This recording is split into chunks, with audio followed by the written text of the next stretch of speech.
Nossa aula do módulo 10 de Química, mais especificamente a apostila 4, traz na sua frente 1 o assunto estequiometria. Para que a gente possa voltar a efetuar resolução de exercícios de cálculos estequiométricos, eu achei por bem fazer uma rápida revisão de alguns conceitos básicos que envolvem os cálculos estequiométricos ou estequiometria, como queiram chamar. Se faz necessário a gente lembrar do que é que vem a ser mol, o que é que significa massa molar, massa molecular, significa dizer Avogadro ou sua constante, o que significa dizer unidade de massa atômica. Vamos relembrar isso de uma maneira rápida para que a gente possa se situar e podermos fazer as questões de maneira tranquila. O estudo da química, quando a gente envolve estequiometria, vai nos apresentar várias grandezas. Vanks, o que é que seriam grandezas? Quando a gente falar em grandeza, a gente vai se referir, por exemplo, a analisar a quantidade de matéria envolvida no exercício, quais são as unidades que a gente está utilizando, volumes, as massas, etc. Conhecer o significado de cada termo que eu vou citar nos exercícios é fundamental para você fazer a sua resolução. Existem vários conceitos que a gente precisa.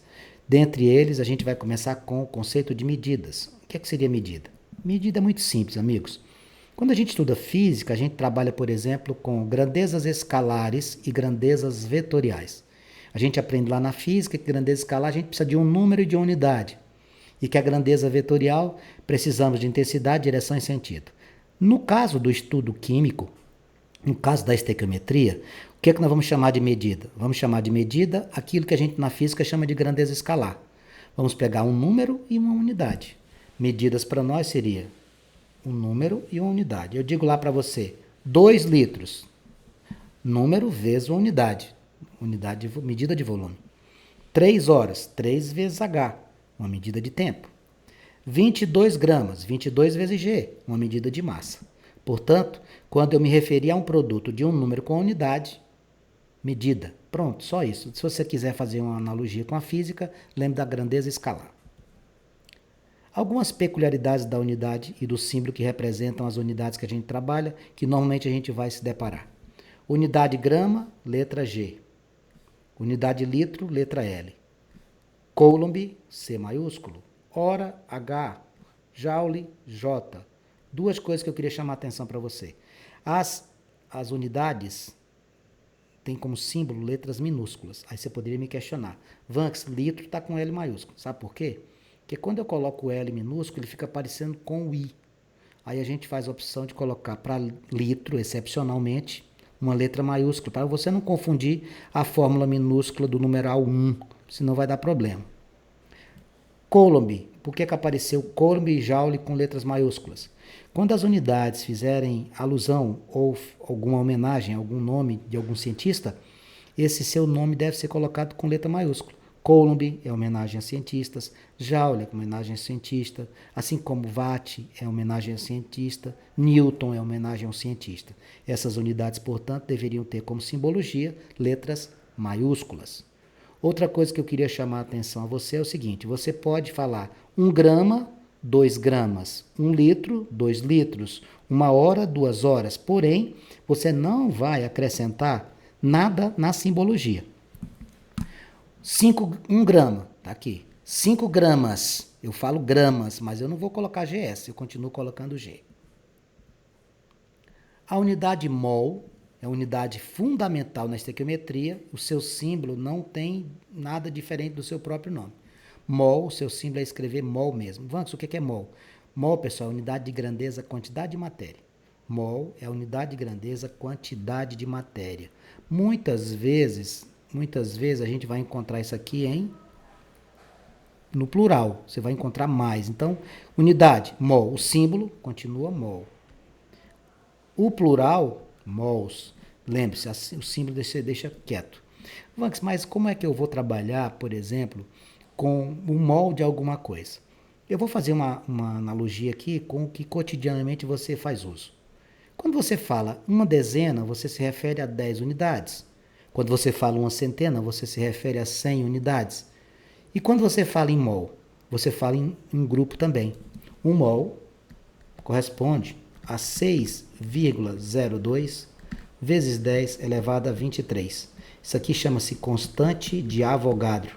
que é que significa, portanto, o mol de átomos? 6,02 vezes 10 a 23 átomos. Um mol de moléculas, 6,02 vezes 10 elevado a 23 moléculas. Esse número, como você tem 23 casas pós vírgula, normalmente a gente faz exercício, a gente pode até se encontrar nessa condição de fazer uso do 6 vezes 10 a 23. Vai depender muito do autor, né? Algumas alternativas que ele coloca na forma 6,02, outras que ele propicia você fazer com 6 vezes 10 a 23. É interessante também você saber que um mol, em relação a gases, corresponde a um volume de 22,4 litros, ó, o L maiúsculo. O que seria isso aqui, Vanks? Qualquer gás, em condições normais de temperatura e pressão, irão nos trazer um volume de 22,4 litros. O que é uma condição normal de temperatura e pressão? 0 graus Celsius, isso aqui é a mesma coisa de 0 graus Celsius e 1 atm. Traduza isso, Vanks. Temperatura de 0 graus Celsius, nível do mar. É isso que significa, condições normais de temperatura e pressão. Massa molar. Muitas vezes a gente encontra alguém falar que massa molar é massa de um mol. Não é isso, tá? E vai haver incoerência aqui, porque massa molar é uma constante que relaciona massa com quantidade de matéria. Então, quando eu falar massa molar, não vai fazer relação de massa de um mol, não é por aí. Eu vou sempre me preocupar com quantidade de matéria, obviamente vai aparecer quem nessa história? 6,02 vezes 10 elevado a 23. Essa constante tem um nome, é a constante de Avogadro, não é advogado não, é Avogadro. Por exemplo, eu digo assim, 1 mol de moléculas, 6,02 vezes 10 a 23 moléculas. 2 mols de moléculas, você pega o 6,02 e multiplica por 2, ficaria 12,04 vezes 10 a 23. Não mexa na potência 10 a 23. Unidade de massa atômica. Tem um texto aqui, mas ao invés de fazer alusão ao texto, eu vou fazer uma comparação aqui.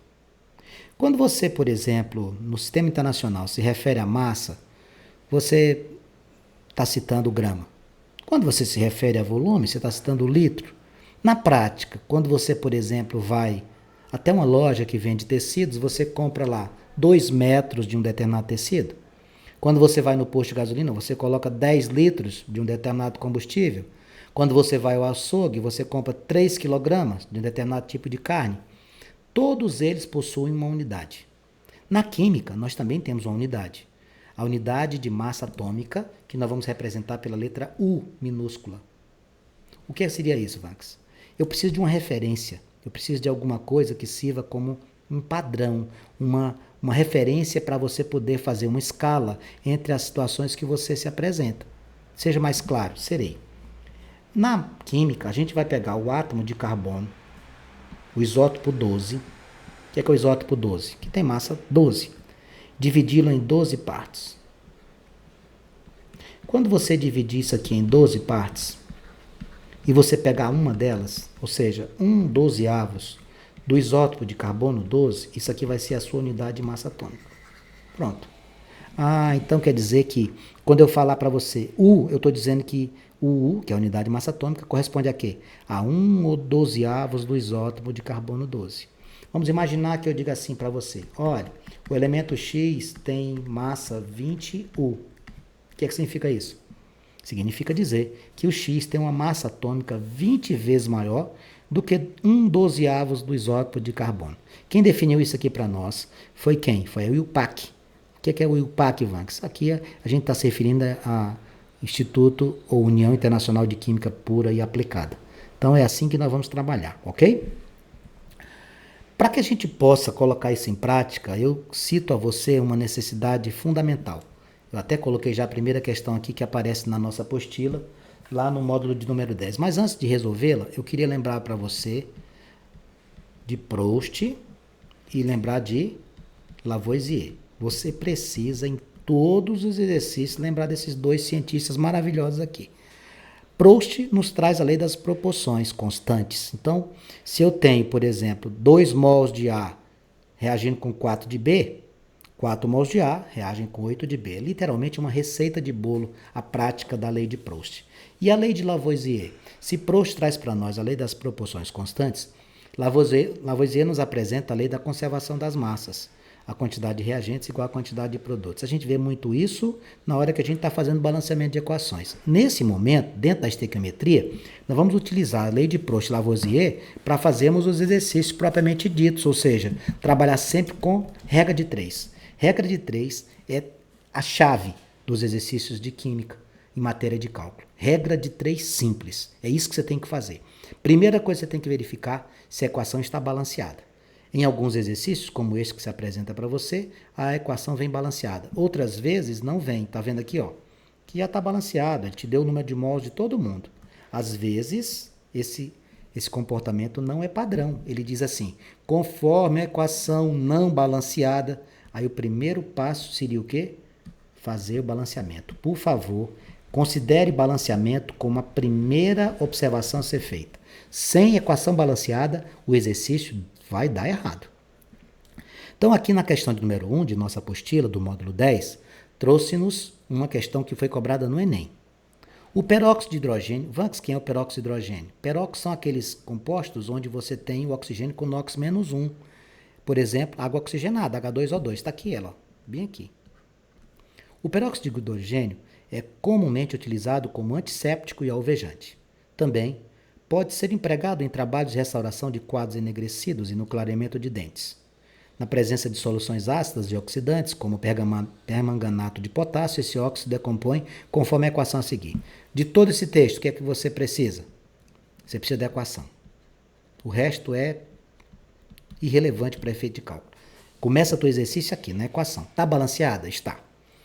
De acordo com a estequiometria da reação, a quantidade de permanganato de potássio, quantos termos tem aqui nessa equação? 1, 2, 3 reagentes. 1, 2, 3, 4 produtos. 3 reagentes, 4 produtos. Me diga uma coisa, tu vai trabalhar com 7 termos de uma vez? Não. Você vai trabalhar com quantos? Com 2. Você vai pegar somente 2. Aqui tem 7, não esquente cabeça. Você só vai trabalhar com 2. Quais são os que foram citados no texto? Só isso.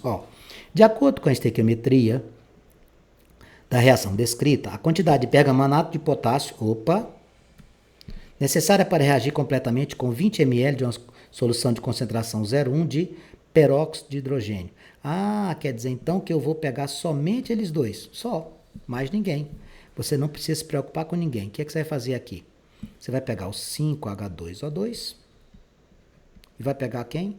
O 2KMNO4. Permanganato de potássio está aqui na nossa direita e o H2O está à nossa esquerda. Bom, ele está citando quantidade de mols. Quantidade de mols. Quantos mols nós temos de água oxigenada ou peróxido de hidrogênio? Vanks, nós temos 5. Quantos de permanganato de potássio? Nós temos 2. São com eles dois que você vai formar o exercício. Você vai fazer assim, 5 mols de H2O2 reagem com 2 mols de KMNO4. Qual é a segunda parte do exercício? Ver o que é que ele trouxe para você. O que é que ele trouxe para você? Ele pediu aqui para 20 ml. Aí, meu amigo, você tinha que lembrar do conceito de quê? De molaridade. Molaridade é dada em mols por litro. O que eu vou precisar lembrar é isso aqui. O número de mols é a molaridade vezes o volume. Vanks, eu me lembro de molaridade. Molaridade é a relação do número de mols e o volume. Exatamente, Molaridade é o número de mols e a relação que tem com o volume. N igual a molaridade vezes V. O que é que eu vou fazer aqui? Bom, o que é que você vai fazer? Qual foi a concentração molar que ele te deu? Ele te deu 0,1. Então, como é que vai ficar isso? Faça o cálculo. Como é que vai ficar aqui? 0,1 vezes... Quanto é o volume? 20 ml. Só que assim, amigos, como a unidade é mol por litro, 20 ml você tem que dividir por 1000, para transformar isso aqui em litro. Então, você vai ficar com 0,1, N igual a... Isso aqui é a parte inicial. 0,1 vezes, vamos cancelar aqui, 2 sobre 100. 2 sobre 100 vai ficar 0,02. 0,02. Quando você multiplicar isso aqui, você vai ficar com quantas casas após a vírgula? 1, 2, 3. Isso aqui vai ficar 0,002 mol. É esse moço que tu vai colocar onde? Abaixo do H2O2. Então, vai bem aqui, ó. 0,002 está para quem? Está para o número de mols de permanganato de potássio. Se você quiser colocar o X, fica à vontade, não tem problema. Isso aqui não é 6, aqui é um 0, porque ficou parecendo um 6. Vou multiplicar cruzado, vou ficar com 2 vezes 0,002 dividido por 5. Quanto é que vai dar isso aqui, Vanks? Vai ficar 0,004 dividido por 5. Quanto é que vai dar isso? Vejamos. Eu vou dividir 0,004 por 5. Quando eu dividir isso, vai dar 0,0008. 0,0008. Essa aqui seria a nossa resposta. Vanks, eu posso deixar isso aqui em forma de quê? Bom, meus amigos, isso aqui você vai ter que escrever em notação científica, porque a resposta que ele deu para nós lá está dada em notação científica. 0,0008 é a mesma coisa de quê? Isso aqui é a mesma coisa de 8 vezes 10. Quantas casas tem aqui? 4. 10 a menos 4. Pronto. Procure a alternativa que tenha 8 vezes 10 a menos 4 e faça a sua marcação. Seria quem? Nesse exercício seria a letra D.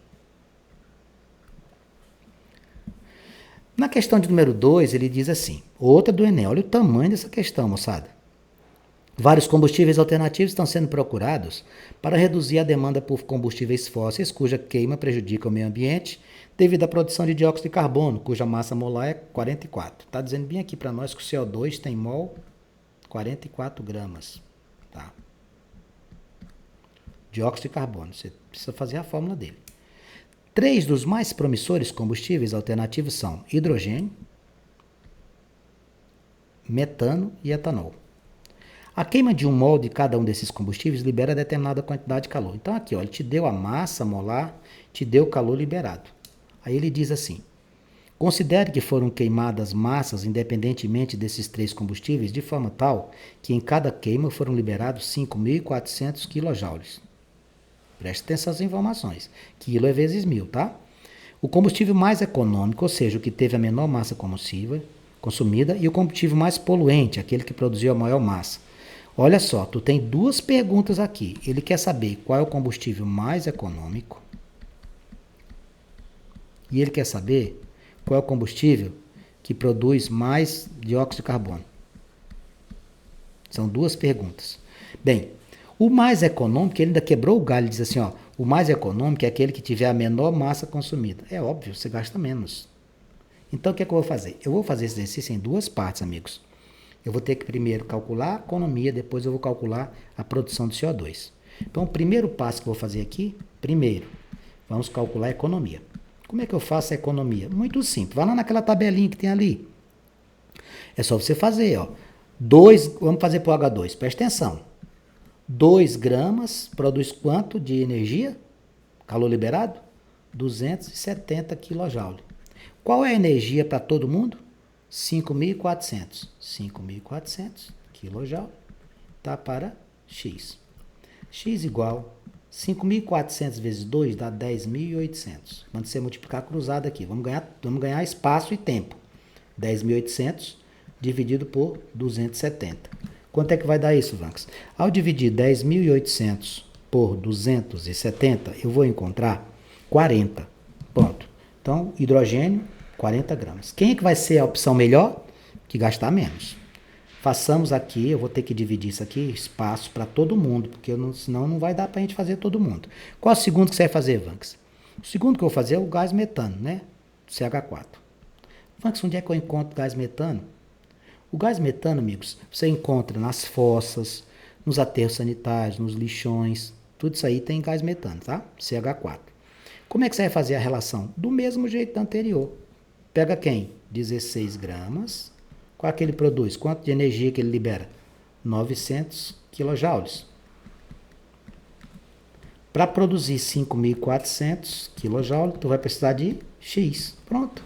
Como é que vai ficar essa conta? Vai ficar 5.400 vezes 16. Deixa eu fazer aqui. 5.400 vezes 16 vai dar 86.400. Dividido por 16. Vanks, quanto é que vai dar 86.400 dividido por 16? Vai dar 5.000. Opa, deixa eu ver o que eu errei aqui.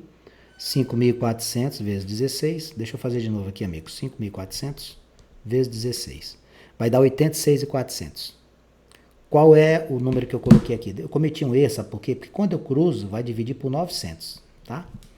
Eu vou dividir isso aqui por 900. Eu vou encontrar 96 gramas. Me diga uma coisa, qual o mais econômico desses dois aqui? É o hidrogênio, porque o hidrogênio com 40 gramas consegue. O metano precisa de quanto? De 96. Ele até deu a dica, ó, o mais econômico é aquele que tiver menor massa. E qual o último que você vai fazer? O último que você vai fazer é o etanol, é o álcool C2H3OH. A relação matemática é a mesma. 46 está para 1.350.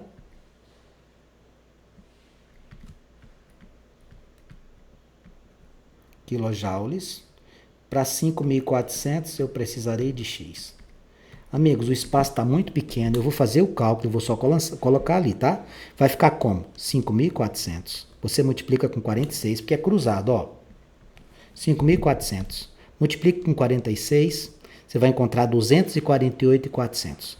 Esse valor você divide por 1.350. Quando você efetuar esse cálculo, você vai encontrar 184 gramas. Vamos pensar, qual é o mais econômico? Tem dúvida? Mais econômico é o H2, tá bom? Economia é esse. Pronto, já achei o econômico. Dá para eliminar aqui, ó, a letra A, que é etanol, a letra D, que é etanol. Então, sobraram para nós quem? Letras B, C e E. O etanol, que teve apenas 40 gramas. Letra C, o etanol, que teve apenas 20 gramas. Elimina essa. Letra E, o hidrogênio, que teve apenas 2 gramas. Pronto. Então, quando eu trabalho com essas alternativas, por que você eliminou a letra C? Porque ele falou 20 gramas. Eu peguei quanto? 40. Por que você elimina a letra E? Porque ele colocou 2 gramas. Então, a resposta aqui, ó, não havia nem necessidade de você procurar o que produz mais CO2. Por quê? Porque com a primeira alternativa de 40 gramas já dava para matar o exercício, tá? Com relação à produção de CO2, você ia ter que fazer a mesma relação, fazer uma regrinha de 3 também. Questão número 2, portanto, ficaríamos com a letra B. Questão de número 3, outra questão do Enem, diz aqui o seguinte, olha o tamanho do texto da criança. Todos os organismos necessitam de água e grande parte deles vivem em rios, lagos e oceanos. Os processos biológicos, como respiração e fotossíntese, exercem profunda influência na química das águas naturais em todo o planeta. O oxigênio é ator dominante na química e na bioquímica da hidrosfera, devido à sua baixa solubilidade em água, 9 miligramas a 20 graus Celsius. Tá, continue o texto. Nesse contexto, você acha que tem alguma coisa até aqui que vai influenciar no exercício? Acredito que não, pessoal. Eu acredito que o exercício começa daqui. Vamos ver aqui a parte de baixo. Nesse contexto, um parâmetro chamado demanda bioquímica de oxigênio, ou DBO, foi definido para medir a quantidade de matéria orgânica presente em um sistema hídrico. Opa, sistema hídrico, obviamente água envolvida nesse assunto. A DBO corresponde à massa de O2 necessária para realizar a oxidação total do carbono em 1 litro de água. Essa informação é a mais importante. A DBO corresponde à massa de oxigênio em miligramas necessária para realizar a oxidação do carbono. Vanks, então eu vou trabalhar com o O2 e com os carbono, exatamente. Aí ele diz assim, suponha que 10 miligramas de açúcar, fórmula CH2O, e massa 30, são dissolvidos em 1 litro de água, enquanto a DBO será aumentada. Vamos raciocinar. Ele não está falando para você que é oxidação? Para acontecer a oxidação, caro amigo, ele tem que reagir com quem? Com gás oxigênio. Quem é a estrutura do açúcar? Quem é? Quem é que ele falou aí para você trabalhar? Ele mandou você trabalhar com qual fórmula? Cadê? Vamos ler o texto de novo. Ele cita aqui, tal. Supondo que 10 mililitros de açúcar forma CH2O, está aqui ela. Você vai pegar esse CH2O e vai colocar para reagir com quem? Com água. Quando a gente coloca em processo de oxidação, a gente forma CO2 e água como os seus produtos. Ó. CO2 mais H2O. Bem, o que a gente vai ter que fazer aqui? O que a gente vai ter que fazer aqui é buscar as informações do texto. Ele disse aqui para nós que a massa molar do açúcar é quanto? 30. Você viu aí? Ó, então como é que vai ficar isso aqui? 30 gramas de CH2O, não é? O que é que ela consegue fazer com relação ao oxigênio? O2 é quanto? Oxigênio, 16 vezes 2 vai dar quanto? 16 vezes 2, não precisa nem você montar a conta. Isso aqui vai dar 32 gramas por mol. Então você vai ficar 30 gramas do açúcar, que é o seu mol, está para quem? Para 32 gramas de quem? De gás oxigênio. O que é que ele te deu aí? O que é que ele te deu? Ele te deu uma amostra com quantos miligramas de açúcar? 10 miligramas. Aqui, ó. 10 miligramas de açúcar, ou seja, 10 miligramas de CH2O, vai estar para quem? Para X. Multiplique cruzado. 30x igual a 320. X igual a 320 dividido por 30. Eu vou cancelar esse zero. Quando eu dividir 32 por 3, eu vou encontrar 10,66. Como ele pediu aproximadamente, você vai considerar quanto? Aproximadamente 10,7 miligramas de O2 por litro. Pronto. Resposta aqui da questão número 3 do Enem seria qual letra? Onde é que tem 10,7 aí? Na letra E. Ok? Essa aqui seria a resolução de nossa questão número 3. Nós estamos já com o nosso tempo praticamente esgotado. Iremos deixar as questões na sequência para você tentar fazê-las e na nossa próxima oportunidade iremos efetuar a sua resolução, tá bom? Qualquer dúvida que você tiver, qualquer pergunta que queira efetuar, pode ficar à vontade para fazê-la.